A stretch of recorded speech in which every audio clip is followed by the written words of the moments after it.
Ever wonder why school felt more like a chore than a chance to grow? Why assignments felt like burdens, not breakthroughs? Why you were forced to memorize, follow strict bells, obey authority, and never question it? It's not an accident. It was designed that way.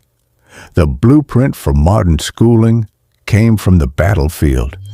In 1706, Napoleon's army crushed the Prussians at the Battle of Jena. Later, Prussian generals realized their soldiers were making independent decisions, disobeying the chain of command, and in war, that's chaos. So the Prussian elite had a revelation. If they wanted control, they had to start young. They didn't need critical thinkers. They needed a population that obeyed without hesitation. So they built it, the Prussian education model, a system built not to empower minds, but to shape followers. It taught students to memorize, not question, to follow instructions, not innovate, to fear mistakes, not learn from them. Subjects were standardized, schedules were strict, bells controlled your day like a factory whistle. Punishments were used to enforce obedience, ensuring that students didn't rebel or think independently. The goal was clear: shape people into soldiers, bureaucrats, and factory workers, not leaders or independent thinkers. This system was so effective at creating a controlled, disciplined population that it was quickly adopted by other nations, including the United States and Britain. In the late 1800s and early 1900s, these nations needed a pipeline of obedient, predictable workers. In the U.S., industrialists like John D. Rockefeller saw an opportunity. Rockefeller famously said, "I don't want a nation of thinkers. I want a nation of workers." And that's exactly what the system delivered. A nation trained to work 9 to 5, not build financial freedom, follow rules, not question power, learn everything except how to build wealth, create, or live free. But here's the most dangerous part. Nothing has changed. The world evolved. Technology exploded. Opportunities multiplied.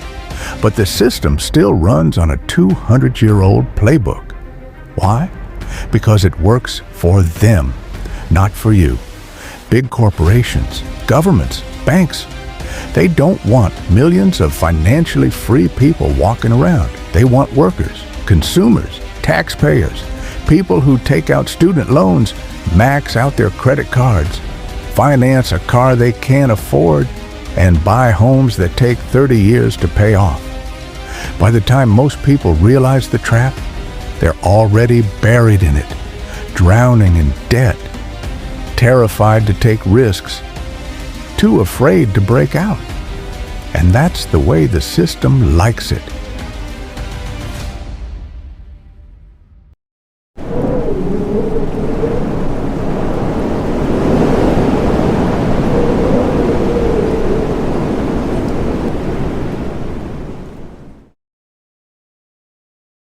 There was a time when kings ruled the world.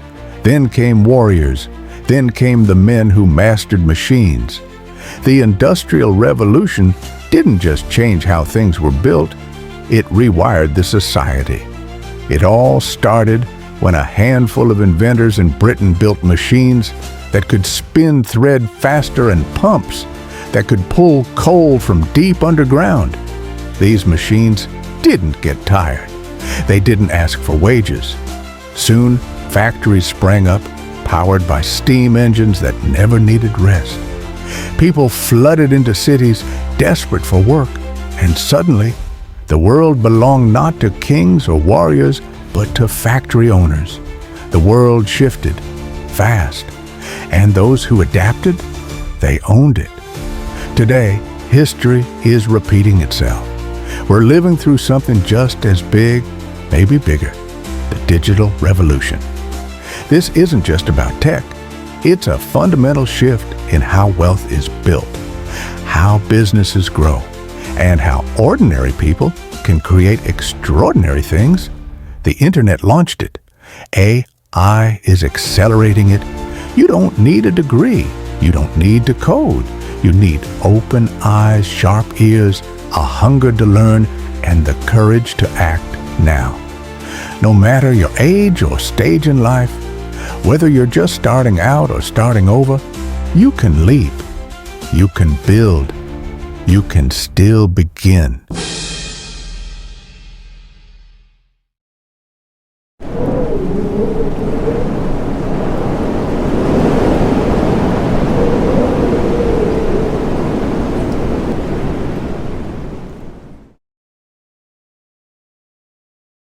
To understand the true potential of this shift, you need to hear this incredible story of a teenager who built a $1 million app from his bedroom.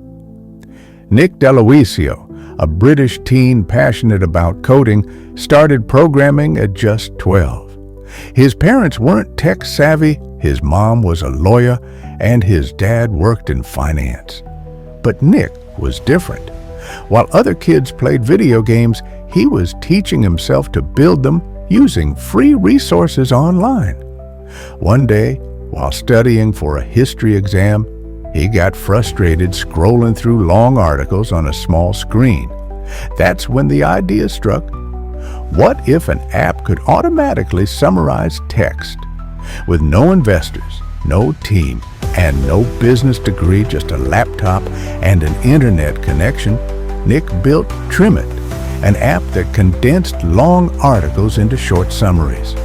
Apple featured it in the App Store, and it caught the eye of billionaire Li Ka-shing, who invested $300,000. Encouraged, Nick improved the app. Instead of just shortening text, he used AI to make summaries smarter and more meaningful. That led to Sumly, a refined, more powerful version of his idea. When Sumly was launched, it quickly caught fire. People loved how it simplified news consumption, and it started gaining media attention. Guess who came knocking next? Yahoo, the biggest tech giant at the time. They were looking for smart technology to improve their mobile apps. In March 2013, when Nick was just 17 years old, Yahoo bought Sumly for a jaw-dropping $30 million. Instead of retiring on a beach, Nick joined Yahoo as their youngest ever employee, helping them use Sumly's tech in their apps.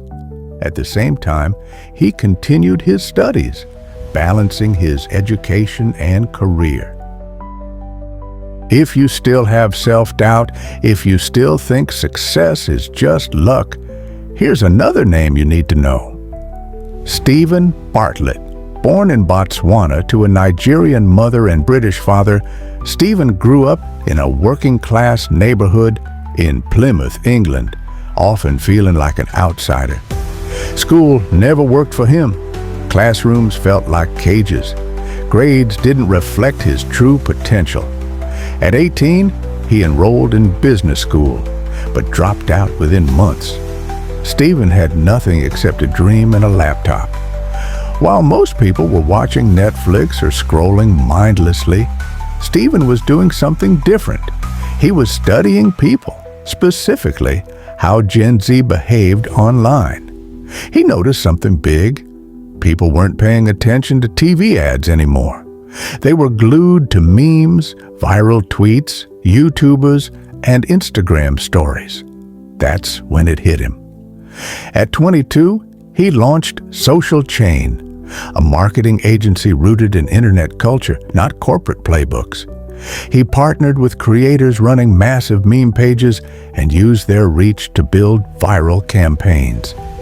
At first, people mocked him, but the results were undeniable. Social Chain exploded. By age 23, Stephen was a millionaire. By 25, the company was valued at over $200 million, with clients like Apple, Amazon, and Coca-Cola. In just a few years, the company went public in Germany and hit a $600 million valuation. But success came at a cost. Stephen battled imposter syndrome, burnout, and the pressure of scaling a business at lightning speed. In 2020, at just 27, Stephen shocked the business world by stepping down as CEO of Social Chain. He later revealed he felt trapped by his own success. The company had grown beyond his original vision. But instead of slowing down, Stephen doubled down on new ventures. Then came his boldest move yet. He launched The Diary of a CEO, a raw, honest podcast exploring the emotional side of entrepreneurship. It became one of Europe's top business podcasts. In 2022, Stephen made history as the youngest ever dragon on BBC's Dragon's Den.